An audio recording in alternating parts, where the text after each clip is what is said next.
Hello everyone, আসসালামু আলাইকুম। Welcome to my YouTube channel. আমি আজকে আপনাদেরকে তৈরি করে দেখাবো রমজানের স্পেশাল বুন্দিয়া। আমি 3 কালারের বুন্দিয়া তৈরি করে দেখাবো।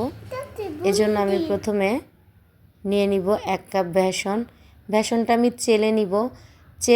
চেলে নিলে বেসনটা যখন আমি ডো করব তখন স্মুথলি হবে। এই দেখেন বেসনের মধ্যে দলা দলা পেকে আছে, এজন্য আমি বেসনটা চেলে নিব যাতে ব্যাটার করার সময় বেসনটা স্মুথ হয়।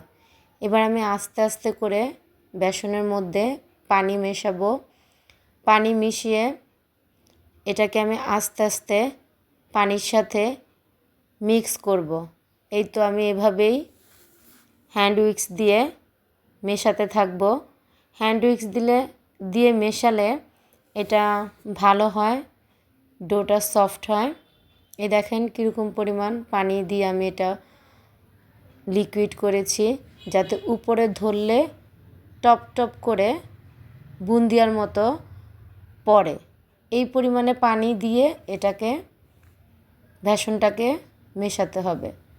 এখন আমি 3 কালারের বুন্দিয়া তৈরি করব। এজন্য আমি 3টা বাটির মধ্যে বেসন সেট করে নিয়েছি। 3টা কালার দিয়ে দিব। এটা আমি কেকে যেই ফুড কালারটা ব্যবহার করি সেই কালারটা দিয়ে নিয়েছি। কালার মিক্স করে আমি বুন্দিয়া তৈরি করার জন্য ডোগুলো সব রেডি করে নিয়েছি।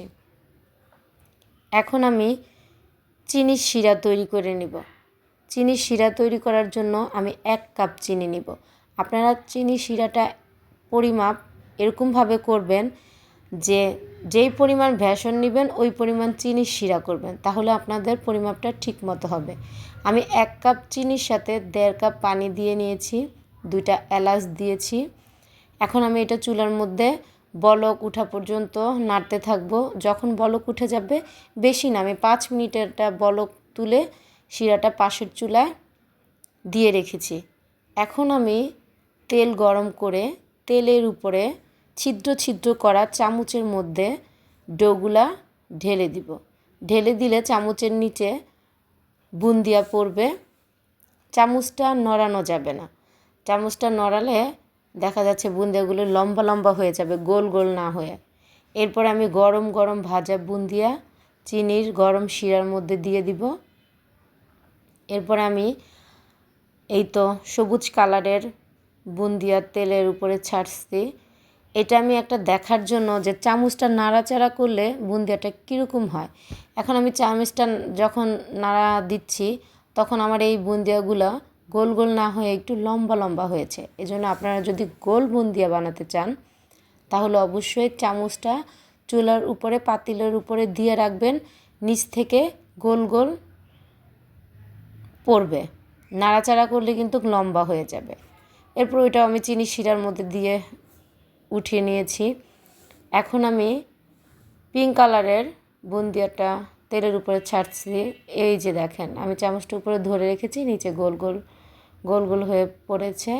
এখন আমি বুন্দিয়াগুলো ভেজে তুলে নিব। আবার এগুলো আমি চিনি শিরার মধ্যে দিব, দিয়ে ঢাকনা দিয়ে ঢেকে দিব।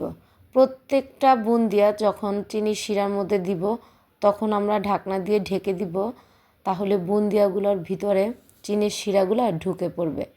আপনারা যদি 1 কাপ বেসন নেন তাহলে 1 কাপ পরিমাণ চিনির শিরা বানাবেন, তাহলে আপনাদের পারফেক্ট হবে।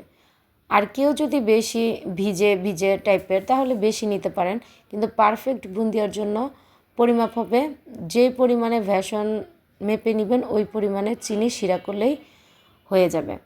এই তো হয়ে গেল আমার 3 রকমের বুন্দিয়া।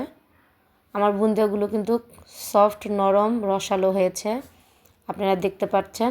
এখন আমি 3টা কালারই একসাথে মিক্স করে নিব। এই তো তৈরি হয়ে গেল আমার কালারফুল বুন্দিয়া। বুন্দিয়া তৈরি করতে বেশি কিছু লাগে না, বেসন, তেল আর লাগে চিনি। এই 3টা উপকরণ হলেই বুন্দিয়া তৈরি করা যায়।